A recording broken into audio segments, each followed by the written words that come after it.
বাংলাদেশে যদি একটা সন্তান ভূমিষ্ঠ হয়, ঠিক কথা ফুটার আগে বলেন তো এই বাচ্চাটা যদি তার পরিবার ফ্যামিলি মেম্বারের সঙ্গে ঠিক সৌদিতে চলে যায়, আর সৌদিতে যাওয়ার আগেই তার বয়সের সংখ্যা দাঁড়ায় গিয়েছে 5 বছর বা 3 বছর 4 বছর বা 2.5 বছর পার হয়ে 3 বছর হয়েছে, যখন কথাটা সে শিখেছে, সৌদি আরবে 1 বছর 2 বছর জীবনযাপন করার সঙ্গে সঙ্গে বাচ্চাটা আরবিক ভাষায় কথা বলবে না মারমা মল্লিকপুরের ভাষায় কথা বলবে? কোন ভাষায় কথা বলবে? আবার ঠিক দেখবেন সৌদি আরবে জন্মগ্রহণ করেছে একটা বাচ্চা, কিন্তু এই বাচ্চাটা আরব দেশে আরব কান্ট্রিতে জন্মগ্রহণ করেছে, কিন্তু সে ভূমিষ্ঠ হওয়ার পরে জবানে কথা ফোটার আগে মারমা মল্লিকপুরে চলে এসেছে, তার বাবা মা ফ্যামিলি মেম্বার সহ চলে এসেছে।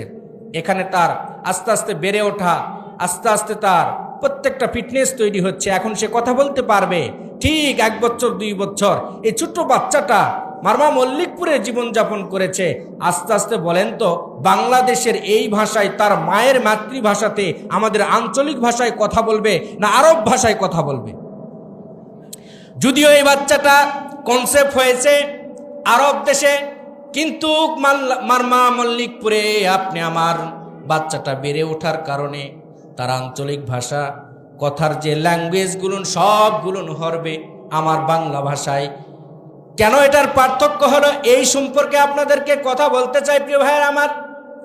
আপনি আমার বাচ্চাগুলো যেই আদলে, যেই পরিবেশে, যেই সুন্দর মানুষের সংস্পর্শে আপনি আমার বাচ্চাগুলো বেড়ে উঠবে, আপনি আমার বাচ্চাগুলো জীবনযাপন করবে, সেই একটা প্রাকৃতিক আল্লাহর রহমতের হাওয়া তাদের হৃদয়ের মধ্যে আসর করবে। অটোমেটিকলি এই বাচ্চাগুলো সেই সুন্দর মিষ্টি এবং সুন্দর মার্জিত ভাষায় কথা শিখে যাবে। কথা বলুন ঠিক কিনা? আপনারা প্রমাণ করে দিলেন সেই ভাষায় কথা বল।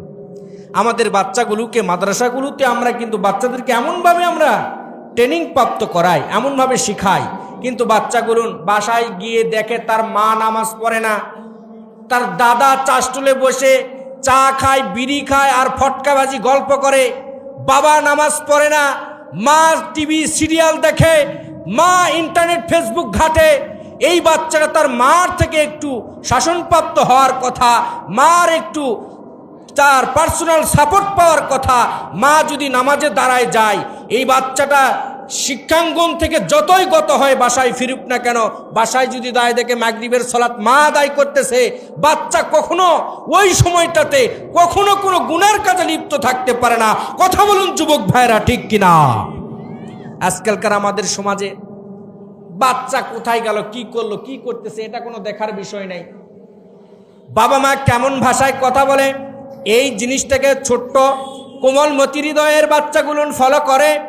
আপনি আমি কেমন ভাবে আপনি আমি জীবনযাপন করি, কেমন স্টাইলে কথা বলি, কেমন স্টাইলে খানা খাই, আপনি আমি কেমন ভাবে মানুষের সঙ্গে কথা বলতেছি, কি ভাষায় কথা বলতেছি, এগুলো প্রত্যেকটা অ্যাটিচিউড, প্রত্যেকটা আচরণ এই ছোট্ট কোমলমতি হৃদয়ের বাচ্চাগুলো কিন্তু আমাদের ফলো করে থাকে প্রিয় ভাইয়েরা আমার। এই জন্য আস্তে আস্তে বাচ্চাগুলো যখন বেড়ে ওঠে, বড় হয়, প্রত্যেকটি আচরণ বাচ্চাগুলো কিন্তু ফলো করে একই অ্যাটিচিউড তার হৃদয়ের মধ্যে ধারণ করে। কথা বলুন ঠিক কিনা? এই জন্য আপনি আমার বাচ্চাকে, কোনো মা কোনো বাবা যেগুলোন ভাবে সামথিং ভাবে যেগুলোন ভাষা প্রয়োগ করে কথাবার্তা বলি, ন্যাচারাল কথা, এগুলোও বাচ্চাদের সামনে এত স্মুথলি এবং সহিশুদ্ধ এবং বাঞ্ছনীয় ভাষা সুন্দরভাবে প্রেজেন্টেশন করতে হবে, যাতে যেন আপনার মুখ থেকে একটা খারাপ ল্যাঙ্গুয়েজও যেন বাচ্চা কখনো আশা যেন না করে। কথা বলুন ঠিক কিনা ভাইরা আমার? আপনি আমার বাচ্চাদের সামনে এমনভাবে আমরা কথা বলি, ঠিক তার বাবা দাদা দাদি নানা নানি ঠিক যেমনি ভাষায় কথা বলে বাচ্চাটাও শিখে যায়। কথা কি ভুল বলেছি না সঠিক? শিখে যায় প্রিয় ভাইয়ের আমার। এই জন্য আমাদের এই ইসলামিক একাডেমিগুলোতে যেই শিক্ষাগুলো আমরা দান করি, একটা মা একটি বাবা তার বাচ্চাকে যদি যতক্ষণ তার বাসার মধ্যে থাকে সেখান থেকে যদি হেল্প করে, যদি এতটুকু সাপোর্ট পায় বাচ্চাগুলো, দেখবেন আপনার বাচ্চাগুলো আব্দুল কাদের জিলানী হবে। চিল্লাই বলি সুবহানাল্লাহ। আপনার বাবা মার একটু সহযোগিতা পাইলে আপনার সন্তানগুলো ইসলামিক যে একাডেমিগুলোতে আপনি পড়ান, আপনার এই নেগেটিভ আর পজিটিভের একটু সংস্পর্শে, সুন্দর সহযোগিতায়, সুন্দর একটু মেহনতের কারণে আপনার সন্তান হবে বাইজিদ বুস্তামি। চিল্লায় বলি সুবহানাল্লাহ। আপনার সন্তান হবে আল্লামা দেলোয়ার সাইদি, আপনার সন্তান হবে, আমার সন্তান হবে বাংলাদেশের মধ্যে সবচাইতে বড় স্কলার মিজানুর রহমান আজহারি। চিল্লায় বলি সুবহানাল্লাহ। বলেন তো আপনি আমার সন্তানগুলো ইসলামের ধারক বাহক হোক, এটা আমরা চাইতো ইনশাল্লাহ? চাইব তো ইনশাল্লাহ? আমরা সবাই চাইতো ইনশাল্লাহ? এই জন্য আমি ওয়াজ এত শর্ট টাইমে ওয়াজ করব না, কিছু বাচ্চার অভিভাবকের জন্য একটু নসিহা করে নেমে যাও। ওয়াজ করার একটা দীর্ঘ টাইম লাগে, সময় লাগে, সেটার অনেক সিস্টেম লাগে। ওয়াজ না, শুধু নসিহা করতেছি। যেহেতু অনেক অভিভাবক এই প্রতিষ্ঠানে ইনভলভ রয়েছে, তারা তাদের অনেক গার্ডিয়ান রয়েছে, তারা অনেক বাচ্চাদেরকে এই প্রতিষ্ঠানে পড়ায়। আমাকে খুবই ভালো লেগেছে, এখানে অনেক হিউজ পরিমাণ বাচ্চা রয়েছে। যারা আশেপাশে মহল্লাতে আপনাদের বাচ্চাদেরগুলোকে আপনারা বিভিন্ন প্রতিষ্ঠানে পড়ান, মা আপনাদেরকে হাতে পায়ে ধরে বলি, ভাই আপনাদেরকে হাতে পায়ে ধরে বলি, আপনি যখন মারা যাবেন কমপক্ষে আপনার বাচ্চাটাকে এতটুকু আপনি শিক্ষা গ্রহণ করে কবরে চলে যান, যেন আপনার এই সন্তানের এতটুকু শিক্ষা আপনাকে যেন জানাজার সলাত আদায়কারী হিসাবে যে ইমামটা নির্বাচন করবেন, ওই ইমামটা যেন আপনার সন্তান আপনার লাস্ট জানাজার সলাতের ইমামতি করে আপনাকে কবরে নিতে পারে। চিল্লায় বলি সুবহানাল্লাহ।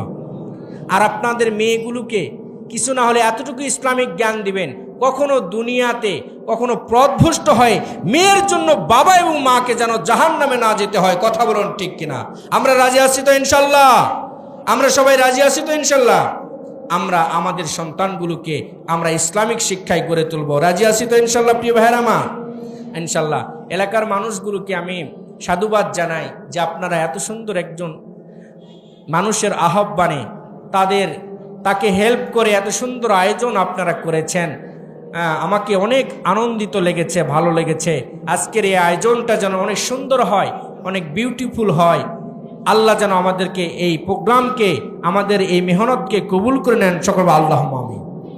একটি আল্লাহ নবীর বিভিন্ন হাদিস, অসংখ্য হাদিস রয়েছে, তার মধ্যে একটি কথা বলি, এটাই শেষ। আপনাদেরকে বলি, আপনি আমি যে সর্বক্ষণিক শুধু মানুষের দোষ খুঁজি, দোষ খুঁজবেন না। নিজেকে আগে বিল্ড আপ করেন, নিজেকে আপনি নিজে শুধরান, নিজেকে তৈরি করেন। যেমনিভাবে আপনার নামাজ পড়া ফরজ, যেমনিভাবে আপনার যাকাত দেওয়া ফরজ, যেমনিভাবে আপনার রোজা রাখাটা ফরজ, যেমনিভাবে আপনার হজ করা ফরজ, তেমনিভাবে আপনি আমাকে ইলম শিখাটাও ফরজ। আবার আরেকটা বিষয় রয়েছে, যেমন আমি মানুষের পরনিন্দা সর্বক্ষণিক করি, মানুষের পরনিন্দা না করে মানুষের প্রশংসা আপনার জবান দিয়ে বাহির করাটা, এটাও আপনার জন্য আল্লাহর নবী বলেছেন ফরজ। সুবহানাল্লাহ বলে। আপনার জবান দিয়ে মানুষের জন্য আপনার প্রশংসা অল টাইম করাটা, এটা আপনার জন্য ফরজ। চিল্লাই বলি সুবহানাল্লাহ। আর নিজেকে অল টাইম, নিজেকে হর হামেশা নিজেকে নত করা, ছোট ভাবা, গুনাহগার মনে করা, নিজেকে সবসময় গুনাহগার মনে করা, নিজে অনেক ভুলের মধ্যে রয়েছি এরকম নিজেকে নত মনে করা, ছোট মনে করা নিজের জন্য ফরজ। চিল্লাই বলি সুবহানাল্লাহ। আপনি তো এই পাঁচটা ফরজ ছাড়া তো বাকি ফরজ আপনি কিছুই বুঝেন না, কিছুই জানেন না। কথা বলুন ঠিক কিনা? এগুলো আমাদেরকে জানতে হবে প্রিয় ভাইয়েরা।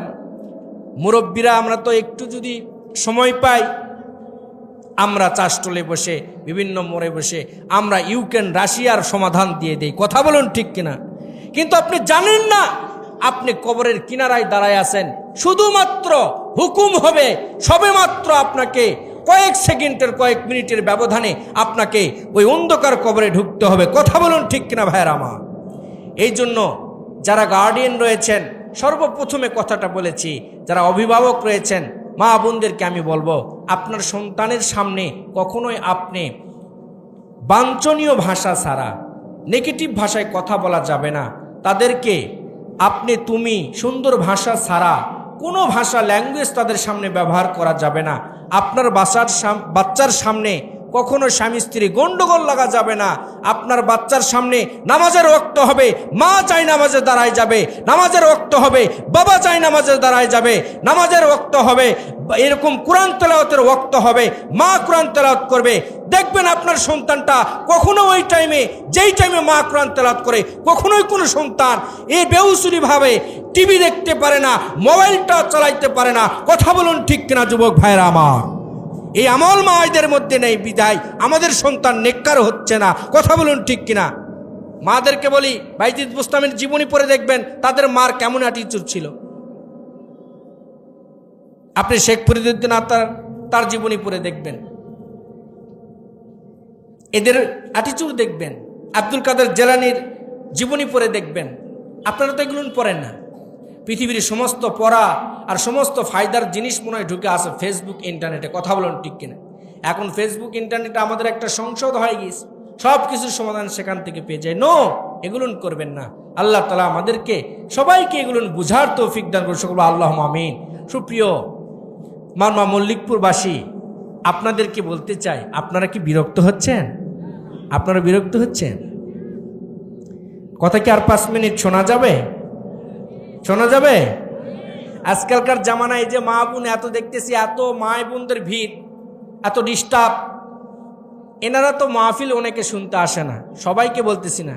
অনেক মহিলা দেখবেন মাহফিলে আসার পরে, মহিলা প্যান্ডেলে বসার পরে এই মা বোনেরা হঠাৎ করে তার একটা স্কুল লাইফের একটা মেয়ের সঙ্গে দেখা হয়ে গেছে।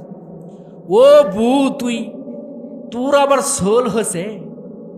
এতদিন কোথায় ছিলি বউ? তোর কোথায় বিয়ে হয়েছে? তোর আবার এত বড় বাচ্চা হয়ে গেছে? এই যে শুরু হলো, কিসের ওয়াজ, কে ওয়াজ করতেছে, কি বিষয়ে ওয়াজ হলো, কোনো কিছু খেয়াল নাই। এই যে বুর ঠেলাঠুলি আর গল্প, ওয়াজ শেষ আর প্যাঁপো আওয়াজ বাচ্চাকে এটা করে মহিলা প্যান্ডেল গ্যাদারিং করে একটা আজকালকার ওয়াজগুলোতে গ্যাদারিং করে পার হচ্ছে। কথা বলুন ঠিক কিনা যুবক ভাইয়েরা আমার?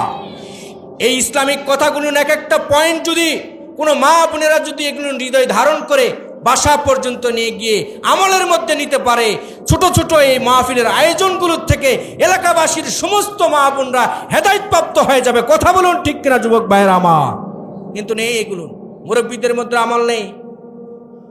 আমাকে এক মুরব্বী বলতেছিল, হুজুর ওয়াজ আর কি শুনবো, আপনাকে তো আমি পকেটে রাখি। বলতেছে পকেটে মানে? এত বড় হুজুরকে আপনি পকেটে রাখেন কি? ওই যে আপনাকে ফেসবুকে দেখা যায়, আপনাকে ইউটিউবে দেখা যায়, আপনি কথা বলেন। আপনি আমার মোবাইলে মানে, মোবাইল আমার পকেটে মানে আপনি আমার পকেটে। কথা বলুন ঠিক কিনা? মুরব্বী এখন পকেটে নিয়ে হুজুরদেরকে ঘুরে। এই জন্য এই কোয়ালিটির মুরব্বী হলে চলবে? নিজেকে চালাক ভাবেন না, চালাক ভাবা যাবে না।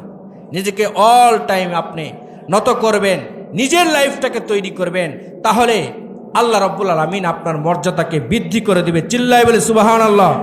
আমরা আরেকবার তাকবীর দিতে পারবো তো ইনশাল্লাহ? তাকবীর দিতে পারবো তো ইনশাল্লাহ? সর্বশেষ তাকবীর দিয়ে আমি নেমে যাব। আরেকবার তাকবীর দিয়ে এলাকার যত যুবক পোলাপান, এলাকার যত মা বোন এখনো বাসায় কুটুম বাড়ি যত করতেছে, যত আত্মীয়তা মেহমানদারি করতেছে, সবাই যেন এগুলোর কাজ থেকে ফারেক হয়, এই ময়দানে ছুটে চলে আসে, বাসায় যেন থাকতে পারে না। রাজি আছেন তো ইনশাল্লাহ? এই জন্য আবার একবার তাকবীর দিয়ে আমি নেমে যাব।